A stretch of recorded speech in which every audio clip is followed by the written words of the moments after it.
22,500 টাকায় আপনি যদি 30-35,000 টাকার স্মার্টফোনের ফিচার বা তার স্পেক পেয়ে যান তাহলে কেমন হয়?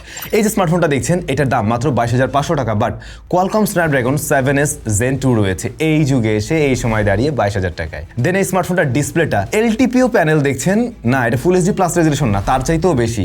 আপনি রেডমি টার্বো 4 প্রো স্মার্টফোনটিতে যে টাইপের ডিসপ্লে পান তার চাইতে রেজলিউশন একটুও কম না। এবং জাস্ট ডিসপ্লের চেহারাটা দেখুন, super symmetrical, 144 hertz high refresh rate, 1 billion colour support করে, 5000 নিটস পিক ব্রাইটনেস আছে। দেন এই স্মার্টফোনে 108 মেগাপিক্সেলের মেইন ক্যামেরা রয়েছে। দেন এই স্মার্টফোনে আপনারা স্টেরিও স্পিকার পাবেন। দেন এই স্মার্টফোনে আপনারা 6000 mAh এর ব্যাটারি পাবেন, সেই সাথে 45 ওয়াটের চার্জার রয়েছে। কথা বলছি মেইজুর লাকি 08 নিয়ে, যেখানে বর্তমান সময়ে আমরা দাঁড়িয়ে দেখি 35,000, 36,000, 40,000 টাকার স্মার্টফোনে ইউনিএসওসির এসওসি নিয়ে আসে, সেখানে এই স্মার্টফোন 22,500 টাকায় দুর্দান্ত কিছু অফার করছে। হয়তো স্পেক দেখে অনেকের এই মুহূর্তে মন চাবে কিনে ফেলি। টু বি ভেরি অনেস্ট, এই স্মার্টফোনের সামনের সাইড দেখে কেউ বলবে না এটা 50,000 টাকার নিজের স্মার্টফোন, বাট তারপরও আমরা ব্যবহার করতে গিয়ে বেশ কিছু জায়গায় কমতিও পেয়েছি, যে কারণে হয়তো বা অনেকের কাছে মনে হতে পারে এই স্মার্টফোনটা তার জন্য পারফেক্ট না। তো সবকিছু বুঝে শুনে তারপরেই না হয় আপনি আপনার ডিসিশন মেক করেন, কিনবেন কি কিনবেন না। স্মার্টফোনটি এই মুহূর্তে আমি যতটুকু জানি শুধুমাত্র অ্যাভেলেবল রয়েছে SMS গ্যাজেটে, তাদের কাছ থেকে আপনারা নিতে পারবেন। এই মুহূর্তে এটার 256GB ভ্যারিয়েন্ট আছে, খুব শীঘ্রই ওদের কাছে 512GB চলে আসবে। ভিডিও ডেসক্রিপশনে ওদের ইনফরমেশন মেনশন করা আছে। তো শুরু করছি আমরা একটু খারাপ দিয়ে। খারাপের মধ্যে হলো কি, স্মার্টফোনটা খুব রিসেন্ট টাইমের ফোন না, এই ফোনটা 2024 সালের ফোন। 2024 সালের 25শে সেপ্টেম্বর অ্যানাউন্স করা হয়েছিল, সুতরাং বলতে পারেন মোটামুটি একটু ওল্ড জেনারেশনের ডিভাইস। এরপর যদি ডিজাইনের ব্যাপারটাতে আসি, টোটালি সাবজেক্টিভ। অনেকের কাছে এর ক্যামেরার যে মডিউলের ডিজাইনটা এটা ভালো লাগতে পারে খুব বেশি, কারো কাছে ব্যাপারটা ভালো নাও লাগতে পারে। পার্সোনালি আমার কাছে খারাপ লাগছে না খুব একটা, মানে একটু ডিফারেন্ট আমি দেখছি। আমি বলবো না খুব সুন্দর, বাট আমি ডিফারেন্ট ডিজাইন বলছি। আর বডি ফ্রেমটা প্লাস্টিকে তৈরি, রিয়ার প্যানেল ভিগান লেদার দিয়ে এসছে, এবং যার ফলে ধরতেও বেশ ভালো একটা ফিল আসে। স্মার্টফোনটা ওভারঅল মানে দেখতে আপনার মনে হবে না 22,500 টাকার স্মার্টফোন, তার চাইতে দামি ফিল দেয়, এটা সত্যি কথা। বাট ওজনটা একেবারে কম না, 202 গ্রামের মতো।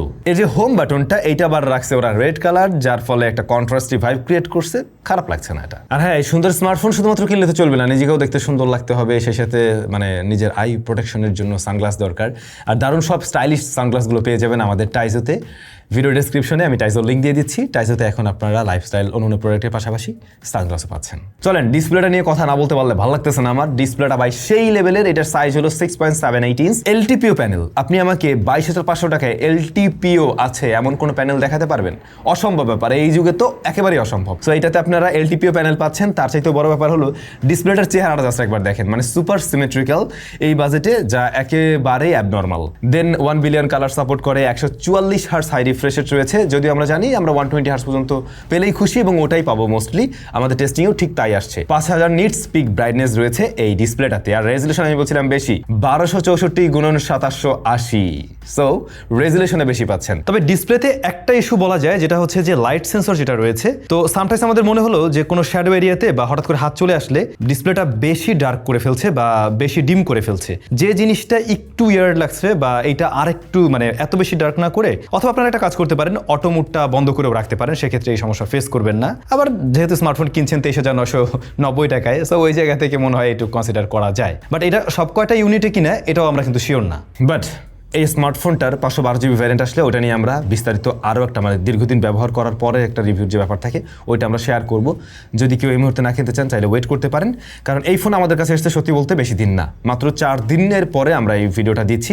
সুতরাং এটাকে একদম একটা ফুল ইনডেপথ রিভিউ হিসেবে আপনি ধরবেন না, এটা একটা ওভারভিউ হিসেবে আপনি নিতে পারেন এবং সেইভাবেই কনসিডার করবেন আই থিঙ্ক। আচ্ছা, তো ডিসপ্লে নিয়ে বলছিলাম, ডিসপ্লের কালার রিপ্রেজেন্টেশন খুবই ভাইব্রেন্ট, মানে এইটার কালারটা আমি আসলে একুরেট বলবো না, বরং একটু ভাইব্রেন্ট। বেশ কিছু কালার একটু বুস্ট আপ করে প্রেজেন্ট করে।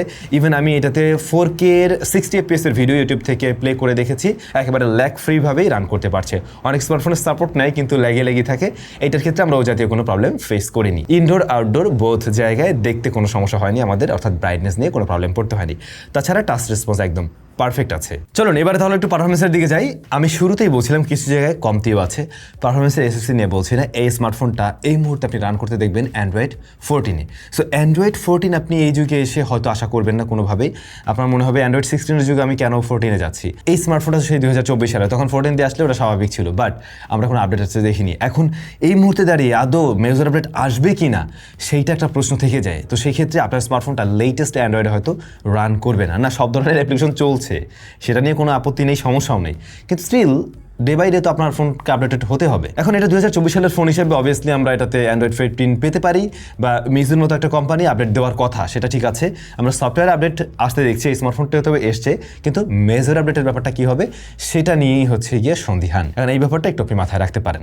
এই ব্যাপারটাকে যদি সাইডে রাখেন তাহলে এই স্মার্টফোনটাতে এসওস হিসেবে রয়েছে স্ন্যাপড্রাগন 7S Gen 2 Adreno 710 এর গ্রাফিক্স সেকশনকে পাওয়ার করছে, এবং এই এসওসিকে যদি আপনি কম্পেয়ার করেন MediaTek Dimensity 7300 এর সাথে কম্পেয়ার করতে পারেন, ওইটার লেভেলের কাছাকাছি বা ওইটার সাথে কম্পেয়ারেবল, এই হচ্ছে ব্যাপার। স্টোরেজ টাইপ UFS 2.2, আর স্মার্টফোনটি আপনারা কিনতে পারবেন 8/256GB ভ্যারিয়েন্টে। 8GB RAM, 256GB storage. বর্তমান সময় স্টোরেজ র্যামের যে শর্টেজ, সেই জায়গা থেকে স্ট্যান্ডার্ড অবশ্যই বা স্ট্যান্ডার্ডের চাইতে একটু বেশি বলা যায়, কম না অ্যাটলিস্ট। কিন্তু যাদের আরও বেশি র্যামের প্রয়োজন তাদের জন্য বোধহয় SMS কাছে খুব শীঘ্রই 12GBটাও আসতে চলছে। এখন এই পারফরমেন্সের জায়গাটাকে আপনি কোনোভাবেই খারাপ বলতে পারেন না। স্ন্যাপড্রাগন 7S Gen 2 মানুষ একসময় 30,000 টাকায়ও কিনছে, 30,000-এর নিচেও কিনছে, বাট 22,500 টাকায় পেলে এই মুহূর্তে বেশ দারুণই হয় এরকম একটা বিষয়। ফার্স্ট অফ অল এটার আন্তত স্কোর যদি দেখেন সেটা গুড এনাফ মনে হবে আপনার কাছে, বাট স্কোর দেখে তো আর রেগুলার লাইফের কাজ আপনার চলবে না। ডে টু ডে লাইফের কাজ বাস খুব সুন্দরভাবে হ্যান্ডেল করতে পারছে এই স্মার্টফোন। যতটুকু সময় আমাদের কাছে আছে তাতে আমরা বেশ ভালো রেজাল্ট দেখছি। First of all app open close time একটা হাই মিড রেঞ্জ বাজেটের স্মার্টফোনের মতো সুন্দরভাবে দিতে পারছে। এর ইউআই বেশ ক্লিন লাগবে আপনার কাছে। চাইনিজ ভ্যারিয়েন্টের যদি হইতো তাহলে আপনার কাছে আবার ক্লিন ভাইবটা থাকতো না, তখন বিভিন্ন জায়গায় চাইনিজ ব্যাপার স্যাপার দেখতেন, গুগল প্লে স্টোর পেতেন না। বাট এই স্মার্টফোনটার সাথে আপনি গুগলের সার্ভিস সহ সমস্ত রকমের অ্যাপগুলো পেয়ে যাবেন, তাছাড়া একটা সিঙ্গেল ব্লোটারও আপনি পাবেন না। সো বেশ ক্লিন লাগবে, আবার আপনার প্রয়োজনীয় সব কিছু এখানে আছে। অর্থাৎ আমাদের তো গ্লোবাল হলে সুবিধা হয়, সেই জিনিসটার ফিলে আপনি এখানে পাবেন। অনেকে একটা বিষয় নিয়ে চিন্তিত হতে পারেন যে এই স্মার্টফোনটিতে আসলে বিকাশ অ্যাপ বা এই জাতীয় অ্যাপ্লিকেশনগুলো চলবে কিনা। আমরা সেটাও ট্রাই করে দেখেছি, একদম পারফেক্টলি ওয়ার্ক করছে, অ্যাজ গ্লোবাল ফোন যেভাবে কাজ করে সেভাবেই কাজ করছে। সবচেয়ে ভালো বিষয় হচ্ছে স্মার্টফোনটাকে আমি ওভারহিট হতে দেখিনি নর্মাল টাস্কিংয়ে বা রেগুলার কাজ বাজে। ইভেন আমি যে আপনাদের সাথে কথা বলছি এর মাঝে একটা আপডেট ছিল, আমি আপডেটটা করলাম, আপডেটটা হলো এই মানে ভিডিওর ভিতর দিয়েই, বাট না স্মার্টফোন কিন্তু ওই রকমের কোনো গরমও হয় না, কিছু না। নর্মালি আপডেট করতে গেলে ফোন গরম হয়। তো সেই জায়গা থেকে আমি দেখছি যে স্মার্টফোনটা ডে টু ডে লাইফের টাস্কে সে কিন্তু বেশ ভালো একটা স্মুথ রেজাল্টই ডেলিভার করতে পারছে। এটার যে চাইনিজ ভ্যারিয়েন্ট যেটা ছিল ওইটাতে কিন্তু এআই এর ফিচার ব্যবহার করা একটু মুশকিল ছিল, বাট এখানে এসে আপনি টুকটাক বেশ কিছু এআই এর ফিচার ব্যবহার করতে পারবেন। লাইক সবচেয়ে সহজ যেটা পিকচার এনহ্যান্স, এই কাজটা খুব সহজেই করতে পারছেন এখান থেকে। তাছাড়া এই যে হোম বাটনে দেখা যায় আপনি প্রেস করে ধরে রাখলে জেমিনাই অটোমেটিক অন হয়ে যাচ্ছে।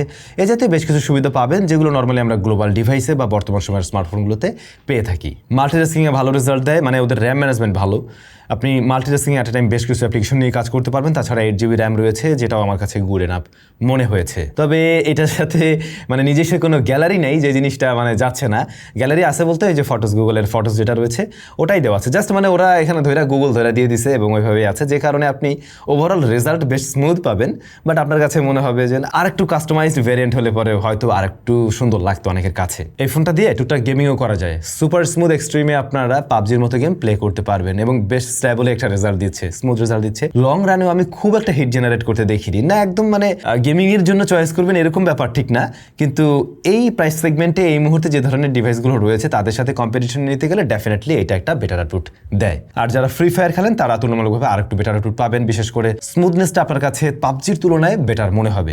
ফ্রেম রেট হ্যাঁ স্টিল কিছুটা ফ্ল্যাকচুয়েট করে, আবার যদি প্ল্যান করেন না আমি এটা দিয়ে একদম গেম টেম করে ভিডিও টিডিও রেকর্ড করবো, ওরকম ওই কাজটা করাটা যুক্তিসঙ্গত হবে না, সেক্ষেত্রে স্মুথ পারফরমেন্স পাবেন না।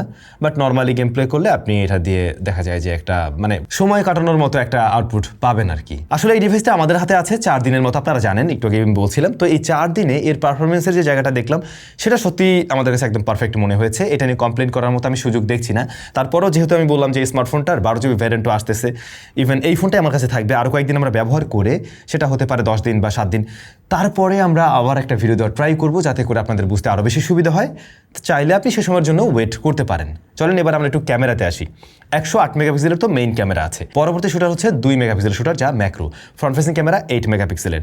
তো এই ক্যামেরা এসে এই সেটআপটাকে আমি একটু বেসিকই বলবো, এরকম প্রাইস পয়েন্টে হয়তো খুঁজলে আপনি পাবেন 108, না পাওয়ার কথা না। বাট যেটা হয় এটার ক্যামেরার যে আউটপুট, এই 108 মেগাপিক্সেলের ক্যামেরাটা একটু কন্ট্রাস্টি টাইপের ছবি দেয়, মানে ছবিতে কন্ট্রাস্টের লেভেলটা আমার কাছে বেশি মনে হয়েছে, যার ফলে আপনার কাছে একেবারে ন্যাচারাল ওই টোনটা মনে হবে না। তাছাড়া বেশ কিছু কালার একটু বুস্টেড লাগছে, যেটা বুস্টেড না ওভার স্যাচুরেটেডের পর্যায়ে চলে যায়, যেখানে আর একটু নিউট্রাল রাখলে বোধ হয় ছবিগুলো দেখতে আরও সুন্দর লাগতো।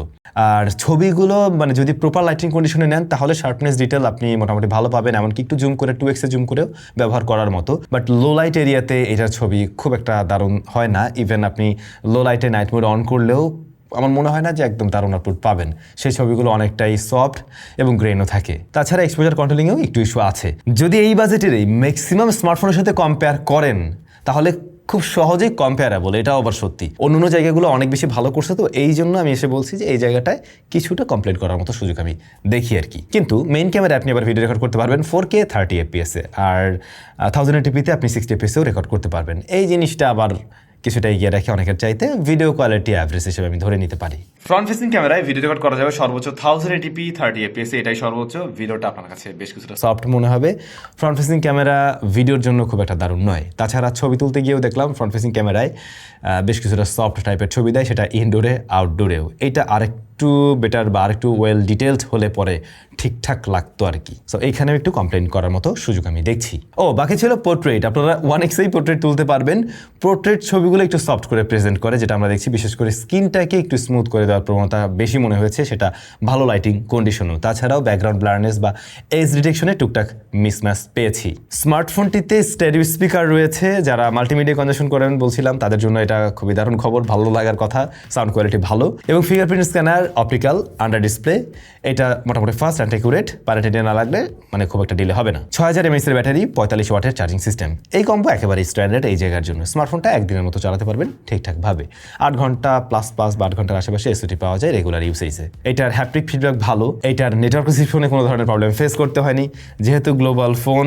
ইভেন এটাতে আপনারা কোনো ধরনের নোটিফিকেশন ডিলে জাতীয় প্রবলেম ফেস করবেন না। আমাকে যদি জিজ্ঞেস করেন 23,990 টাকায় আমি পার্সোনালি নিতাম কিনা, আমি অলরেডি আবার আম্মুর জন্য এটা নিয়ে রাখছি। এই মুহূর্তে ওনার ফোনটা একটু সমস্যা, তাই ভাবলাম যে এটাই হয়তো আমি রেখে দিচ্ছি। এই হয়েছে কি, এই মুহূর্তে দাঁড়িয়ে তো আমরা আসলে তেমন কোনো ভালো স্মার্টফোন দেখি না, সব স্মার্টফোনের দাম বেড়ে গিয়েছে। তো সেই জায়গায় একটু ওল্ড জেনারেশনের ফোন হলেও কিছু কিছু জায়গা বেশ ভালো করছে, সত্যি বলতে এটাই। তারপরও কারো কাছে যদি মনে হয় যে না, অ্যান্ড্রয়েড ভার্সনের এই ব্যাপারটা, সফটওয়্যার আপডেটের এই বিষয়গুলো আসলে কতদিন কন্টিনিউ করবে কি করবে না, এটা নিয়ে সন্দিহান এবং এই ব্যাপারটা আপনার কাছে অনেক বেশি গুরুত্ব বহন করে, তাহলে আপনি এই ফোনটাকে স্কিপ করুন। আদারওয়াইজ অন্য সব জায়গায় বর্তমান সময় সমস্ত স্মার্টফোন থেকেই ভালো রেজাল্ট দিচ্ছে। এই হচ্ছে আসল কথা। সবাই ভালো থাকবেন। আপনাদের সাথে দেখা হচ্ছে স্যামসংয়ের নতুন কোনো ভিডিওতে।